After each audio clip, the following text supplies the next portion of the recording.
Olá, boa noite para você. Este é o Jornal da Record, que começa com mais um exemplo de imprudência no trânsito das cidades brasileiras. E um mau exemplo de quem menos deveria, não é, Eduardo? No Rio de Janeiro, um soldado do Corpo de Bombeiros dirigia em alta velocidade, atropelou e matou um pedestre na calçada, perto da casa onde a vítima morava. A vítima nem teve tempo de se proteger. Foi atropelada quando estava na calçada, perto de casa, na Mangueira, zona norte do Rio. José Paulo Costa, de 54 anos, morreu na hora. O motorista é um bombeiro. Segundo testemunhas, ele dirigia em alta velocidade e não prestou socorro. O motorista tentou fugir e foi parado alguns metros à frente por policiais que viram o atropelamento. Mesmo com a violência do choque, o carro dele não sofreu danos. Apenas ficaram aqui algumas marcas. O bombeiro foi levado para fazer exames toxicológicos. A polícia quer saber se ele usou drogas. Um plástico supostamente usado para embalar cocaína foi encontrado dentro do carro. Na delegacia, um parente da vítima e o pai do atropelador discutiram. Pai? Não, eu sou primo, meu primo tá morto, teu filho tá vivo, rapaz. Todo mundo vai morrer na hora do dia, todo mundo vai morrer na hora do dia. Não vai não. Só espero que ele responda, né, que ele seja preso, que realmente ele fique preso, que a gente sabe como é que funciona no Brasil, né, essa lei aqui é complicada. Vocês ouviram o que o pai disse? Todo mundo vai morrer um dia. A polícia prendeu um dos suspeitos de incendiar 17 veículos na região central de Campo Grande. Os ataques criminosos começaram na quarta-feira. Uma força-tarefa foi mobilizada em busca dos criminosos. Um dos suspeitos foi preso na tarde de hoje, depois de incendiar este caminhão e esta caminhonete. Estevão de Oliveira Alves aparece nessas imagens minutos antes de um dos incêndios. Ele segura o que parece ser um pedaço de papelão. Segundo a polícia, Estevão foi o autor de 5 atentados. Provas materiais demonstram de forma inequívoca a autoria dele. Imagens gravadas com o celular mostram os bombeiros tentando apagar as chamas de uma caminhonete. Foi um dos 7 veículos incendiados só hoje, no 4º dia de atentados criminosos. Este casal foi surpreendido no meio da noite com um carro em chamas. Eu logo já imaginei, né? Falei, porque estava acontecendo esse negócio de carro e tal, queimado, né? Revolta, medo, sabe? Pânico. Tudo estamos sentindo aqui. Foram ao todo 17 incêndios em carros ou motos desde a última quarta-feira. Por enquanto, a polícia não relaciona os atentados a facções criminosas e pede calma à população. Exclusivo. Flagramos o descaso com pacientes internados no maior hospital do norte de Minas Gerais. As salas estão lotadas, a comida é servida no corredor, até as visitas foram suspensas. O corredor está lotado. Pacientes em macas que, na maioria das vezes, pertencem aos bombeiros e ao SAMU. Por falta de leitos, até cadeiras são usadas no atendimento. Crianças, jovens e adultos dividem o mesmo espaço. As refeições são feitas ali mesmo, no corredor. Na sala de emergência, onde ficam internados os pacientes em estado mais grave, a situação é ainda pior. Não há espaço nem para andar. Até os médicos encontram dificuldades para atender os doentes. Você só vê a gente chegando sofrendo toda hora sem atendimento, não tem condição. Por causa da superlotação, até as visitas foram suspensas. A mãe de Nice tem 94 anos e está internada há 5 dias. Eu já não aguento mais, eu não durmo de noite, não sei como, ela não come sozinha. Os pacientes de outros municípios também estão prejudicados. Este jovem sofreu um acidente e veio de Coração de Jesus.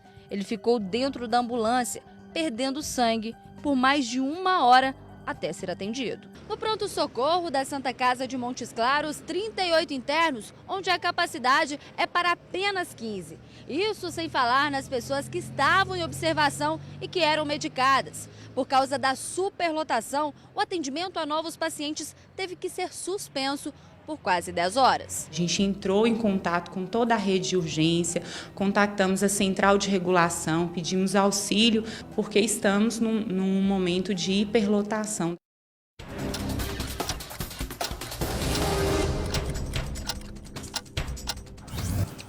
Um dos traficantes mais perigosos do Rio de Janeiro foi preso na casa de praia dele, na região dos Lagos. Luiz Carlos Gonçalves de Souza, o LC, comandava a venda de crack em 2 comunidades da zona norte da cidade. Vai ser enterrado amanhã o corpo do empresário que morreu numa tentativa de assalto na zona oeste de São Paulo. Ele estava numa moto quando foi abordado por 2 bandidos. O alarme disparou e os ladrões atiraram. A vítima morreu a caminho do hospital. Também em São Paulo, uma perseguição policial terminou em acidente durante a madrugada. Um bandido fugiu num carro roubado, perdeu o controle e capotou. O veículo atingiu um poste e ainda pegou fogo. O ladrão teve ferimentos leves. 2 caixas eletrônicos de uma agência bancária em São José das Palmeiras, interior do Paraná, foram alvos de ataques criminosos. A agência ficou completamente destruída. Os bandidos levaram cerca de R$50 mil. Um comerciante foi assassinado logo depois de sair do trabalho na zona oeste de São Paulo. Para a polícia, o crime pode ter sido uma execução. A irmã do comerciante acredita que o assassinato foi encomendado. A família dele já havia sido ameaçada. A esposa dele me falou hoje que ela sofreu uma ameaça e daí a polícia tem que investigar essa parte aí. Altamir Aristides da Silva tinha 46 anos. Ele era dono de um ponto de venda de frutas em São Paulo. Na noite de ontem, Altamir saiu do trabalho e foi a um bar da Zona Oeste com 3 amigos. Na volta, foram surpreendidos. Segundo uma testemunha que viu o crime, o carro em que estava o comerciante vinha por esta rua em baixa velocidade quando um outro veículo escuro se aproximou pela lateral. Aí começaram os disparos. Altamir, que estava no banco da frente, no lado do acompanhante, foi atingido no peito. Ele ainda foi socorrido com vida, mas não resistiu aos ferimentos. Nos próximos dias, a polícia deve ouvir a ex-mulher do comerciante sobre as ameaças que a família vinha sofrendo. A família está arrasada e a gente espera isso. Justiça, né? Que é o que todo mundo pede e nunca vê resolvido. O desfecho da história do cantor americano que procura a mãe biológica, uma brasileira, e as consequências de um atropelamento que revoltou o Brasil. Destaques do Domingo Espetacular. Olá, tudo bem? Nossos repórteres reconstituem o episódio do jovem que teve o braço amputado. Como explicar a atitude do motorista que, depois do atropelamento, jogou o braço do rapaz num córrego? Por que os jovens bebem tanto antes e durante as baladas? Lições de solidariedade no drama do pedreiro Damião. Ele perdeu na enchente todo o dinheiro que juntou para deixar São Paulo e voltar ao Nordeste. Lá eu vou trabalhar de pedreiro por lá. Nossa equipe desembarca na cidade natal dele, onde tem até campanha para ajudá-lo a realizar o sonho. Por onde andam as mulheres que fizeram sucesso com a foca do corpo? Saiba por que a mulher melão largou o apartamento de luxo e voltou para o subúrbio. A viagem do cantor americano que tenta reencontrar a mãe no Brasil. Ele foi adotado por uma família dos Estados Unidos e usou a música para localizar a mãe biológica. Agora, David está prestes a realizar o sonho. Oi, Brasil. Estou chegando. É no Domingo Espetacular. Depois do programa do Gugu, a gente se vê. Para evitar vandalismo, São Paulo tomou uma medida extrema. Cercou os monumentos de praças públicas. Se a educação de um povo fosse medida pela conservação de seus monumentos, a nossa estaria em xeque. Soldados que empunhavam espadas agora erguem braços vazios no Ipiranga. Os índios também perderam as armas. Este, na Avenida Paulista, ficou sem lança. O guerreiro Guarani, no Anhangabaú, sem o arco e a flecha. A mulher nua perdeu um dos braços para o vandalismo. Já o Cristo foi menos poupado. Pichações, rachaduras e até roubo de obras inteiras completam a lista de agressões aos monumentos. Tem pessoas que não têm consciência, né? Acha que o que está na rua é para destruir, não quer nem saber, né? Tem que também ter uma educação, também, que eu acho que a falta de que melhorar um pouco o país é a educação. O vidro é a nova aposta da prefeitura contra o vandalismo. A primeira experiência está quase pronta. A Fonte Monumental, uma das obras mais bonitas da capital paulista, recebeu um cercado transparente. Todo mundo vai ver sem chegar perto. Está sendo experimentada aqui para ver se um pouco de distância faz com que a população valorize a sua história. Valorizar também porque custa caro. A reforma já consumiu R$500 mil. Durante anos, moradores de rua e usuários de droga usaram o monumento como banheiro. Tanto a piscina de baixo como esta aqui de cima. No começo do trabalho, a maior dificuldade para os restauradores foi retirar do mármore as manchas de urina. O branco original está de volta à fonte, construída nos anos 20. As lagostas de bronze, que tinham sido roubadas, foram reconstruídas agora em resina. Diante da situação, eu acho que se justifica. Quem sabe o vidro seja capaz de trazer de volta o passado glorioso do centro. Há uns tempos atrás isso aqui era muito bonito. A FIFA fez hoje uma vistoria no Maracanã, Rio de Janeiro. O estádio vai receber os jogos da Copa das Confederações. Foi uma inspeção operacional para avaliar toda a questão de logística, se tudo vai correr bem no dia do evento. Verificar os fluxos, os acessos de cada um dos clientes, o local que ele desembarca, por onde ele circula dentro do estádio, por onde a comida circula, as áreas de logística. A visita, que era para acontecer no último dia 6, foi adiada em razão das fortes chuvas que atingiram o Rio de Janeiro. Esta foi a última visita de todos os representantes da FIFA juntos. A partir de hoje, apenas grupos específicos virão ao Maracanã. O comitê organizador local vai continuar o trabalho de planejamento e monitoramento até a Copa das Confederações. Neste hotel, no centro do Rio, o grupo ainda se reuniu com profissionais de áreas técnicas do estado, do município e da construtora responsável para ajustar os demais pontos da operação. Se tivéssemos mais do que 5% de alterações a serem feitas, realmente estaríamos com problema, mas não é o fato. A gente já vem trabalhando há muito tempo, verificando,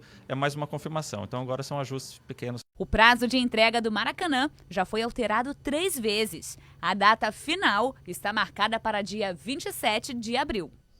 O silêncio do acordeon. É muito grave o estado de saúde do cantor Dominguinhos, internado em São Paulo. Ele está em coma e luta contra um câncer. Apesar do quadro praticamente irreversível, a família e os fãs não perdem a esperança. Na casa de Dominguinhos, em São Paulo, o filho do cantor mostra o chapéu de couro do nordestino sertanejo, que virou marca registrada durante os shows. Dominguinhos sofre de um câncer no pulmão há 6 anos. No ano passado, durante uma turnê de shows em Pernambuco, o cantor se sentiu mal e foi internado num hospital do Recife, com arritmia cardíaca e infecção respiratória. Em janeiro desse ano, Dominguinhos foi transferido. Segundo o filho, um coma quase irreversível. E de vez em quando ele dá eu fico sempre segurando a mão, ele dá uma apertadinha na mão, sabe? Às vezes mexe o pé. Há 2 meses, o cantor segue internado nesse hospital em São Paulo. Na UTI, a equipe médica conseguiu estabilizar o paciente. O marca-passo que ele usava foi retirado e a hemodiálise suspensa. Mas a maior preocupação da família agora é com o estado neurológico de Dominguinhos. O último boletim médico do hospital diz que não existe previsão de alta e que o estado de saúde do cantor permanece inalterado. Eu acordo todo dia, eu peço a Deus, sabe, para acontecer um milagre, sabe? Para sair dessa. Para sair dessa, porque essa equipe médica que está lá é uma coisa de outro mundo. Eles estão fazendo tudo para recuperar. Um fenômeno da natureza tem assustado os moradores dos Estados Unidos. É impressionante, são buracos gigantes que se abrem de uma hora para outra. E os cientistas, inclusive, alertam, eles podem aparecer em pelo menos 20% do território americano. Esta cratera era um dos minúsculos buracos de um campo de golfe em Illinois. Mark Mirakel, que jogava uma partida, acabou engolido pelo buraco de 18 metros de profundidade. Depois de 20 minutos, foi resgatado pelos colegas. Mark teve apenas escoriações. Ele conta que quando se viu no escuro sozinho, pensou que não ia conseguir sair vivo. Na Flórida, Jeff Bush, de 37 anos, estava no quarto quando um buraco se abriu debaixo da cama dele. Equipes de socorro não conseguiram resgatar o corpo de Jeff da cratera com mais de 30 metros de profundidade. Em todos os casos, trata-se de um fenômeno natural. As chuvas se infiltram no solo feito de calcário, que é permeável e corroem as rochas. Os casos chamam a atenção de especialistas aqui dos Estados Unidos. Alguns estudos mostram que a poluição torna a chuva mais ácida e acelera o processo de desgaste do solo. Este geólogo mostrou no mapa os locais onde o fenômeno pode ocorrer com maior incidência. Nos Estados Unidos, a Flórida é o estado campeão. E todos os países que tiverem esse tipo de solo correm o mesmo risco: serem surpreendidos por crateras que surgem do dia para a noite. O Papa Francisco falou hoje pela primeira vez à imprensa e revelou que a inspiração para a escolha do nome Francisco veio de um brasileiro. Bem-humorado, Francisco brincou com os 4.000 jornalistas. Vocês têm trabalhado duro, hein? Avete lavorato, O novo Papa contou que, ao ser eleito, recebeu um abraço do cardeal brasileiro Dom Cláudio Rums e a recomendação: não se esqueça dos pobres. Non ti dimentichi dei poveri. Daí veio a escolha do nome, uma referência a São Francisco de Assis, o santo dos pobres. Desde que foi eleito, o Papa tenta mostrar que fará um pontificado mais simples, diferente de seu antecessor, Bento XVI. A presidente Dilma Rousseff deu posse a 3 novos ministros hoje. Amanhã ela viaja para a Itália e na terça-feira participa da cerimônia de coroação do Papa Francisco. A posse foi rápida, apenas 20 minutos. Só a presidente Dilma discursou. Ela agradeceu o trabalho dos ministros que deixaram o cargo e deu boas-vindas aos novos. Mendes Ribeiro, que se recupera de um câncer, se emocionou ao ser homenageado pela presidente. Manuel Dias, secretário-geral do PDT, assumiu o Ministério do Trabalho no lugar de Brizola Neto, que não era consenso dentro do partido. Moreira Franco, do PMDB, deixou a Secretaria de Assuntos Estratégicos para assumir a da Aviação Civil, uma pasta com maior destaque dentro do governo, substituindo Wagner Bittencourt.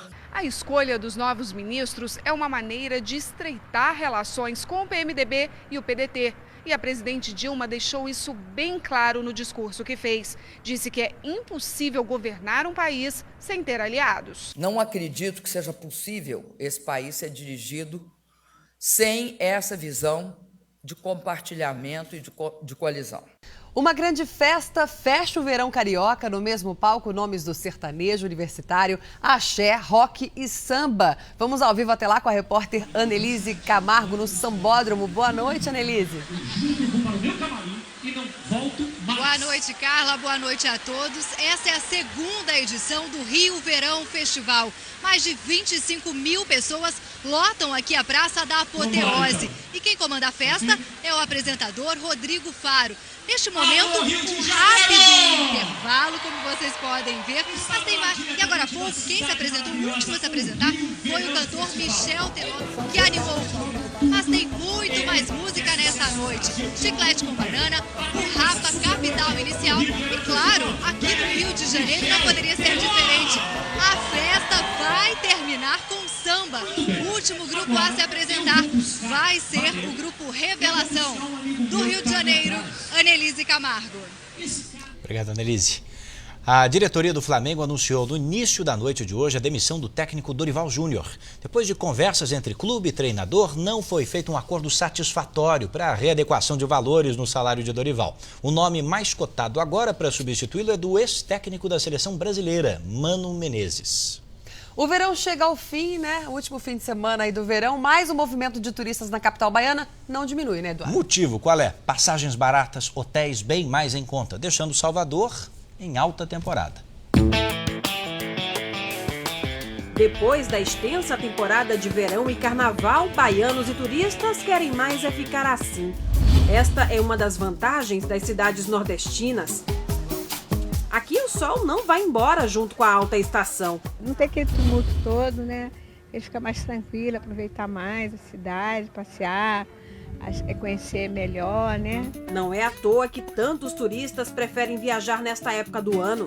As passagens aéreas chegam a custar 1/4 do valor cobrado na alta temporada. Os hotéis oferecem tarifas tentadoras. Com uma vista deslumbrante para o mar, num dos hotéis mais procurados de Salvador, a diária de um apartamento como este, com cama de casal, ar-condicionado, TV a cabo, no carnaval era de R$ 850. Mas quem resolveu esperar o período de festas passar, viu o preço do quarto despencar para R$ 215. Este grupo de paulistas comprou o pacote para passar 10 dias na Bahia, com direito a Eco Resort, hotéis 5 estrelas em Salvador e passagens de avião. Chegamos na segunda-feira e vamos ficar até sábado. É, pelo visto, o que não faltam mesmo são motivos para comemorar. Bahia! Salvador!